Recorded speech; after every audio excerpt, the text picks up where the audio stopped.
All right, let's walk through some storylines, and John's going to give us some of his opinions. The Padres, the big story with the Padres has to do with the extension to the manager. And the big media Zoom call with General Manager A.J. Preller and his manager Mike Shildt was pretty impressive. The language they used on the media conference call to talk about the 2-year extension for the manager and the contract offers to everybody on the coaching staff was pretty impressive. And they used words like camaraderie, common ground, and alignment. So there's no doubt that Mike Shildt, A.J. Preller are on the same page as it relates to the roster, what happened, what the adjustments they might have to make. Here's the big issue, though, John. The Padres' payroll at the course of this season was $169 million. They got 7 decisions to make with marquee guys like Dylan Cease and Michael King. And what do you do with Profar? What do you do with Higashioka? What do you do with the kid Jackson Merrill, amongst others?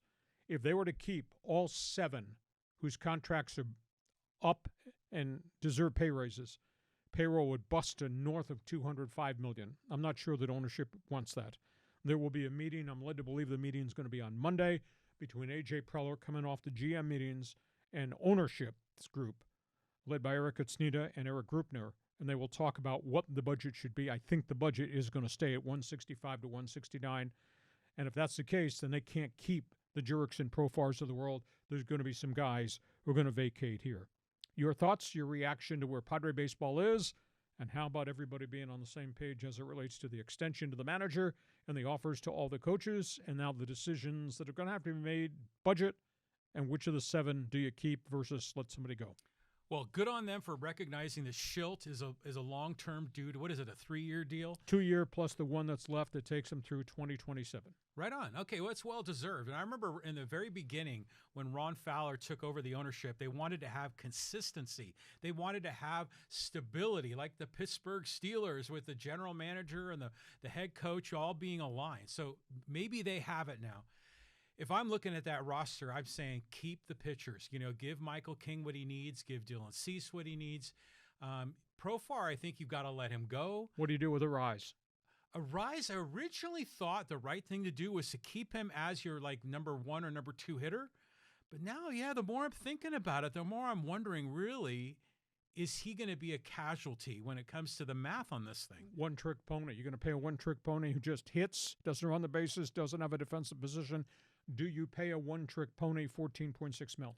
You might need to do that. I mean, just to kind of keep the core guys together, because you're going to let go of Profar. You're going to let go of Donovan Solano and David Peralta. Tanner Scott? Oh, there's no way they're going to re-sign him. Okay. Higashioka? Hopefully they can keep him. And, and Ethan Salas is getting pretty close, though, isn't he? Might be a year away. You're talking about the young teenager, Ethan Salas. So, juggling act, this is really going to be hard because they can't keep all 7 of these marquee names. No, but has Eric Cosenza weighed in and said this is what the payroll limit's going to be? Monday meeting. That's what it's going to be about. Okay. But when you consider the volume of money they brought in by the prices they've charged, they raised the ticket prices 50% now in 4 years and sold out. But is that to give them more money to operate, or is that to wipe out the debt from all the deals that Preller made that did not pan out that whole first group of years? That's a tough call. If they stay at 169 to 175, they'll keep probably half these guys. That's about right. But they can't, if they keep them all, that's going to push that thing north of 205, and I don't think Padre ownership wants to go back to that whole luxury tax payment thing. Yeah, you got to avoid the luxury tax, but hopefully they can get right up near the limit. Okay, we go from that. Let's talk about the other teams here. Let's talk Dodger baseball. There's a lot here to cover. Shohei Ohtani, surgery, torn labrum, left shoulder, minor dislocation. Now we find out they will totally shut down his attempts to throw in the offseason as a pitcher. He's going to obviously do all this rehab on the left shoulder. Now, obviously he's a right-handed pitcher, but the wear and tear. He's not going to be ready to pitch at the start of the season. Now, he will be ready to be a designated hitter. They do not appear and have any problem with that. Second item, they're shuffling the lineup. Mookie Betts is going back to be their second baseman. Tommy Edman is going to be their shortstop. There is a theory that maybe they go get an outfielder in free agency, or maybe they move Gavin Lux to right field, or maybe they trade Gavin Lux and James Outman to go get another outfielder. On top of that, you've got the whole scenario as it relates to who stays, who goes in the bullpen. And then they've got the guys coming off surgery. They think everybody will be healthy by opening day as it relates to pitching. They believe they're going to go with a six-man rotation to be protective of all the arms, including the guys that have come off surgeries. Now, there's some guys obviously not going to pitch next season, led by Michael Grove, River Ryan, etc.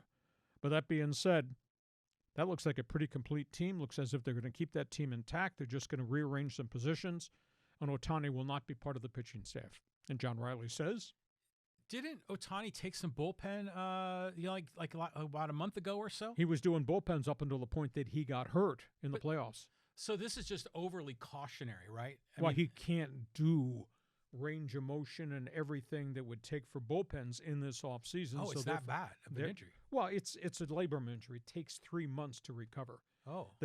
So he can't do what pitchers would normally do in terms of release points and wind-ups and all that. Yeah, that left arm is still doing stuff. Yeah, for exactly. So that's the good news there. What do you think about Betts going back to second base? He is such a valuable player on a team, isn't anywhere. And you could put him anywhere, and he's great. So, but Mookie Betts is built like a middle infielder, so it's kind of nice to see him there. Shall be fascinating to see what moves they make. Their name is being mentioned with Soto. I don't think that's possible. Wow. Here's the name they should pay attention to. I think they're going to get a deal done to get the top pitcher from Japan there. Why? Because you got Yamamoto. Why? You got Ohtani as the point men. I think they're going to get Roki Sasaki. Roki Sasaki is 24, 30-15 in Japan, 2.02 ERA, and Sasaki has 505 strikeouts in 394 innings. And because he turned down an offer from Chiba Lotte Marines in Japan to be posted, he's not a free agent because he's never signed a pro contract in Japan. You sign a pro contract, you have to stay there 6 years. He is going to come here like Ohtani came here. He'll come here at a very affordable package in the international signing bonus rules. You can get a $2.5 million base package per year. The Dodgers have that money in their international pool. That's how Ohtani wound up with the Angels. He came here at a smaller fee because he was a younger player, was not a free agent yet, and they let him go. So it looks like Chiba Lotte Marines will post him, and everybody that I've networked with in baseball think the Dodgers are going to get Sasaki. They'd rather have Sasaki, the pitcher, rather than Juan Soto, Scott Boras, and the mega contract. Isn't that fascinating? But you get the ace in Japan to add to what is already a deep pitching staff at a very affordable price. Makes sense to me. Well, yeah, it makes sense. This is the rich are getting richer here. Great for the Dodgers so they can pull it off, but I want to see the Padres go out and get Sasaki. I want to see him, go somewhere else. It's just like the Dodgers have turned into this Godzilla of the National League West. Well, they might get that Godzilla pitcher because of who the point men are. Now, granted, Padres have Yu Darvish. I guess anything is possible. Padres could afford Sasaki.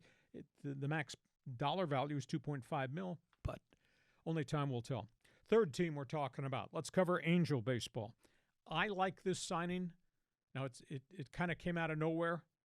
It's typical of the Halos doing it with nickels and dimes rather than being a big money franchise. They call themselves the Los Angeles Angels of Anaheim. Well, operate with a Los Angeles type budget, if you will, but they're not. They just signed Kyle Hendricks, Chicago Cubs veteran right-hander. He was a really good pitcher, encountered some shoulder problems for the last calendar year. Wash away his 4-12 record last year, a year removed from surgery. His career record at Wrigley Field with the Cubs, 97-81, 3.58. They got him on a one-year affordable contract. So he goes maybe to the front of the rotation. I think a very trustworthy veteran before he got hurt. He pitched well right at the end of the season. So they get him. So they're trying to fix that rotation. Now, of course, a week ago they made the trade to get Jorge Soler from Atlanta, home run bat. The only question I have, it doesn't have much of a glove. Who's going to be your DH? I thought it was going to be Mike Trout, or was it Anthony Rendon? I got Soler. So they got three, quote, DH guys. Who's going to be your DH? But I do like the acquisition of Kyle Hendrick. Thoughts on the Angels? This is so Angels. I mean, like, Hendricks obviously is a good player. He's a great pitcher. He doesn't throw heat, but he knows how to kind of manipulate the ball. But it's just kind of a meh, kind of a pick. I mean, ideally, he would be like your third or fourth guy in the rotation. But if he has to go all the way to the front of the line, the Angels' rotation is going to be trouble. So, they're just trying to be sort of competitive, but not really to win. Okay, Fans Forum chat box is open. This Fans Forum works. You get to join us right at the end of the podcast with comments, questions, opinions. Just hit the chat box, type in. Don't send us a book. Just give us a sentence or two of what you think as it relates to the Padres. You're the decision maker, who you keep and who you letting go. Dodgers, would you rather have Soto or the kid pitcher from Japan, Sasaki? Any Angel fans out there, feel free to join us. I do like the acquisition of Hendricks. They're not done by any stretch of the imagination. So the Fans Forum chat box is open. You can tell us what you think, ask a question, make a statement. One of us is going to respond. You like it, great. You don't like it, tough crap. That's what Fans Forum is all about.